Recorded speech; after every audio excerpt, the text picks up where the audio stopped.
Dünya mezraatul ahira. Dünya ahiratın ekran jayıdır. Allah mal verse şükrünü edip, hevara havardar olup, mesirgemenjik yerini yetirip, ahiratın ağaşını gidecek bolmalıdır. Neyinki, bir tofor şızamanın sa'ale besteba, bir kadar malları ba, hiç kimin haberi yok. Bir kadar malları ba hesabında, hiç kimin haberi yok. Yani inam hiç kimin haberi yok. Yani şol adam öldü, Allah'sı biliye, başı hiç kim hesabında ne adım bilene, hiç şondan garip, kasar, din, diyanat, hiç adama hayır yetirmelilerden. Ne mi deyip, hayır yetirse malının badığın bilinir mi kadip? Sadi aleyhirrahman bir derman qoşquları var, olur okuysan men vaktim geçecek, manasını aydayın. O ne mi diye Sadi, dermanla, bir adamları vardır deyiptir, kadim zamanında malını yere gömyemiştikle de, yeri gömüp koyunlarla mallarını özler üstüne oturanlarla deyiptir. O düşüneylin şunu. Bir adamları var mallarını gömyenlerle deyiptir, özler son üstüne oturanlar deyiptir. Haçan özler ölüp kavra girenini pulun yerden çıkaryanlarla deyiptir. Özler pulun cabeca olmalı. Pul yerde özleri göğündü. Haçan ölüp özler yere girenini pullarda şerik çıkıyor deyiptir. Ohun paylaşma durmalı onu. O da ya doğru bölüşülecek ya bölüşülecek. Alım küfülmek şert değerler ha. Bereketli olmak şarttır. Hala kan olsun, hala az olsun. İmme şi insanlığın yadından çıkıp var ya, Müslüman ne deyip yadından çıkarmalı.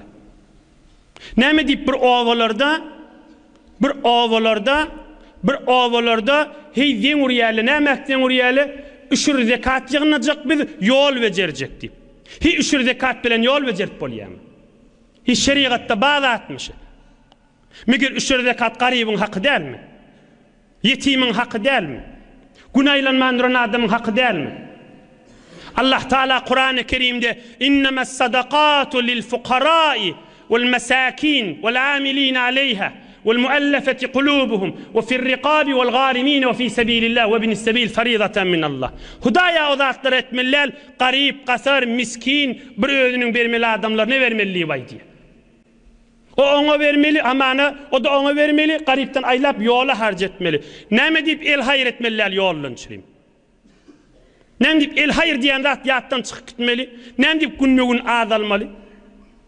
Ne deyip el hayır et diyen adam hamanı Türkmenin içinde 20 nefermiştik. Başka hiç kim el hayır etmelilerden. Ne deyip sadakaya cariye hamanı öz Türkmen iyiliğinin içinde belli bir 30 nefer 20 nefer hamanı pulli maldar adamlar var da. Bana mengeş adamın yanında gelin, kız, erkek, garip bir zat geliyor da sen madam şu bir neferin üstünü vermeli. Ne başka kişinin ne kastından mat boluyor, ne diyen urup boluyor, ne aydıp boluyor, ne deyip boluyor. Yankı pakir de öz daim ha diye. Hiç barp bilen akta ne kastından ne telefonundan da. Bir avret koy vereceğini biliyor da Müslüman şeyle olmalı. Allah imanı ba adam şey dermay. Ohun min aydiyanna o geliyen fakir adam da ahuncan sen birine aysan diye da o mudam şu bir nefer aytmalı mun neferi de o dayından yegenden uy men palanin yegenna men palanin çıkanı da men palanin dayısta men palanin dayısı da gelecekse o aytta şunu diyen koloyundan mark olacak derli. Aslında cüret eden akta şolun yanına ağzamağa. Ne deyip Müslüman beyle olmalı. Doğrudur, ulu milletten çüreyim, kafin açık koyup olmaz. Onu durup olacak der. Öz yegencik, öz dayıcık, öz çıkan, öz dayıda, öz gelici, öz karınlaşığın arasında ne deyip şeyle olmalı ham? Yan kıvırın da her kim mal küfültmen bernamasına bereketli olsun deyip yattan çıkıp barıya. Bereketli olmak yattan fat köfültmen bernamasında. On bir el hayır etmeli zat bağda yol vecermek el hayır olmalı. İşte ekrançılık Allah sağlık ve nesip etse yol iptağı yarım riyal zekattan vermek doğru olmaz.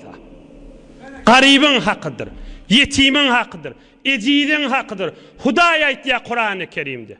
Onun onu el ele edip de anrik berik garip kasarı boş koyamam. Bir heyf ki bu ürünleri işitmeli adamların da kulağına barsa da kaş ki pemme Müslümanlar eşitse bu ürünü Allah'ın kelamı Kur'an'dan aydılıp du, dinen aydılıp du, Resulullah'ın yaşayışından aydılıp du. İnnemez sadakatu lil fukara Allah aydiye. Evvel gariba aydıptır.